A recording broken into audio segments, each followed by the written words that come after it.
नमस्कार, मैं दामिनी और आप देख रहे हैं भारत अपडेट।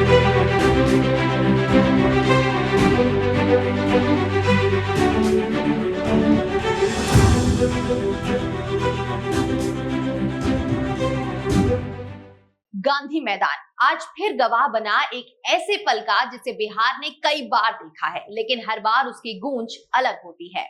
मंच सजा, रोशनी जली और उसी रोशनी के बीच नीतीश कुमार आए। वही चेहरा जो पिछले 20 साल से बिहार की राजनीति का सबसे स्थिर और सबसे दिलचस्प किरदार रहा है। आज उन्होंने 10वीं बार मुख्यमंत्री पद की शपथ ली। 10वीं बार, ये सुनने में जितना साधारण लगता है उतना ही असाधारण है इस कहानी का सफर।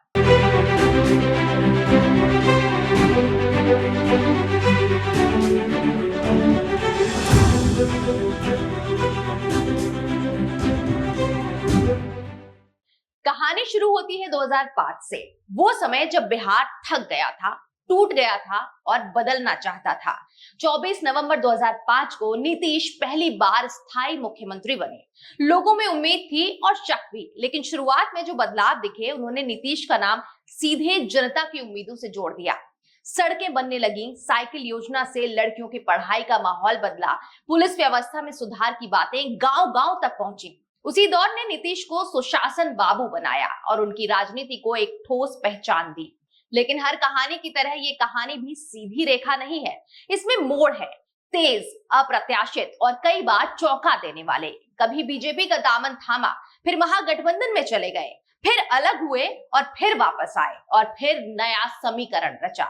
लोगों ने तंज कसा, कुर्सी कुमार, यू टर्न कुमार। लेकिन राजनीति में अक्सर वही जीतता है जो वक्त का हिसाब सबसे बेहतर समझता है, और नीतीश ने यही करके दिखाया। आज जब वो गांधी मैदान में शपथ ले रहे थे तो ये सिर्फ एक समारोह नहीं था, ये उस लंबे राजनीतिक सफर की अगली किश्त थी जिसने बिहार की सत्ता को बार बार उसी दिशा में घुमाया जहां नीतीश खड़े रहे।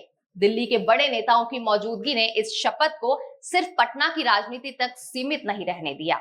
इसने ये संकेत भी दिया कि आने वाले दिनों में दिल्ली और पटना की साझेदारी राज्य की दिशा तय करेगी। लेकिन शपथ के मंच पर तालियों से ज्यादा जोर से जो चीज हवा में तैर रही थी वो थी जनता की उम्मीदें।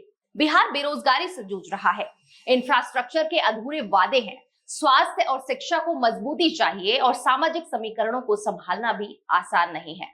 लोग कह रहे हैं कि 10वीं बार सत्ता में लौटना आसान नहीं था, लेकिन असली कठिनाई तो अब शुरू होती है जब इन वादों को जमीन पर उतारना है।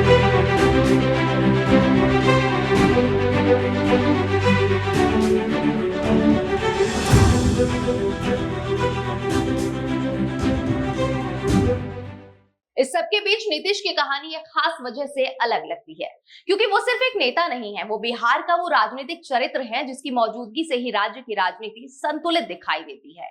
चाहे आलोचक कितनी ही बातें कहें, चाहे समर्थक कितनी ही तारीफें कर दें, ये सच है कि आज भी बिहार में सत्ता की हर बहस का केंद्र नीतीश कुमार है।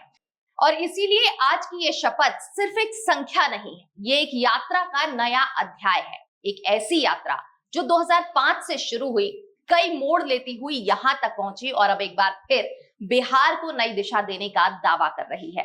कहानी आगे कैसे बढ़ेगी ये वक्त बताएगा, लेकिन आज जो दृश्य गांधी मैदान में था उसने इतना तो साफ कर दिया कि नीतीश कुमार की कहानी अभी खत्म नहीं हुई है। ये वही कहानी है जिसे पढ़ते पढ़ते लगे कि खबर भी है, इतिहास भी और आने वाले बिहार की झलक भी।